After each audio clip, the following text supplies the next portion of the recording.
pagtanggi ng depensa sa pagkukumpara at stipulation ng iba't ibang dokumento ng Office of the Vice President at ng Department of Education, nagpatuloy ang harap ng ika-4 na testigo ng prosekusyon para sa Article 10 Article 1 o confidential funds.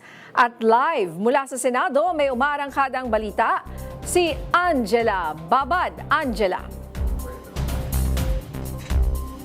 Ninya, tree planting at gift-giving activity. Ilan lamang ito sa mga aktibidad ng Office of the Vice President na kasama doon sa December 2022 na 125 million pesos na confidential funds. Pero 75 million pesos dito ang ipinababalik ng COA matapos mag-issue ng Notice of Disallowance dahil sa kakulangan ng supporting documents.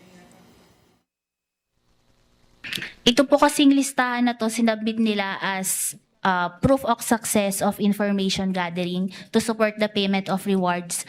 Pero based po sa documents na to, hindi po namin nakita yung particular accomplishment.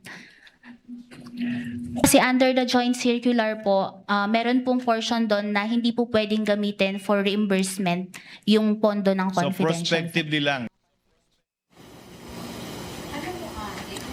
Para naman sa first and second quarter ng 2023, mahigit 1,000 acknowledgement receipts ang isinumite ng OVP sa COA. Kabilang dito ang mga AR para sa ilang individual tulad ni Pia Piatos Lim na nakatanggap umano ng 140,000 pesos, Ralph Josh Bacon na nakatanggap ng 150,000 pesos at ang questionableng 500,000 pesos na ibinayad di umano sa isang Clarice Ontiveros kapalit ng impormasyon. Bukod dito, nagsumite rin ang OVP ng sertipikasyon mula kay Colonel Raymond Chica, dating Chief of Security ng Vice Presidente, bilang patunay sa payment of rewards. Kasama rito ang ilang Protective Intelligence Operations reports para sa third quarter ng 2023.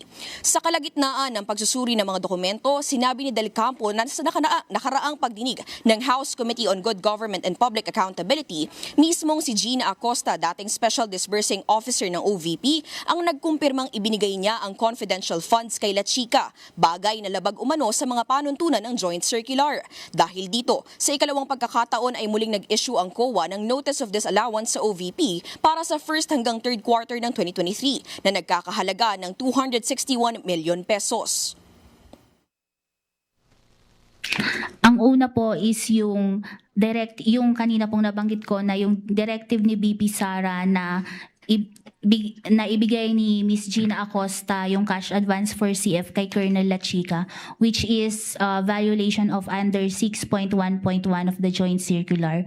And after the evaluation po nung responses, the amount of 261,300,000 was also disallowed kasi nga po yung payment of rewards amounting to 62 million were not supported with documents evidencing success. Nagtungo naman ang prosecution sa Department of Education kung saan mahigit 1,000 ARs din ang isinumite ng ahensya para sa confidential funds nito. Kabilang sa mga kinwestiyon ng prosecution ang mga AR noong February 21, 2023 na tila sabay-sabay na inisyu sa iba't ibang lugar tulad ng Danao, Malolos, Davao at Negros Oriental. Ganito rin ang sitwasyon noong February 25, 2023 kung saan may mga AR na inisyu sa Masbate, Samar at iba pang probinsya. Ani Del Campo, si Edward Fajardo lamang ang may otoridad na mag-disburse ng confidential funds ng DepEd. Dahil sa findings, naglabas ang COA ng Audit Observation Memorandum sa DepEd na sinagot naman ng ahensya noong August 27, 2024. We have Yung sa OBP po, ito ay irregular po.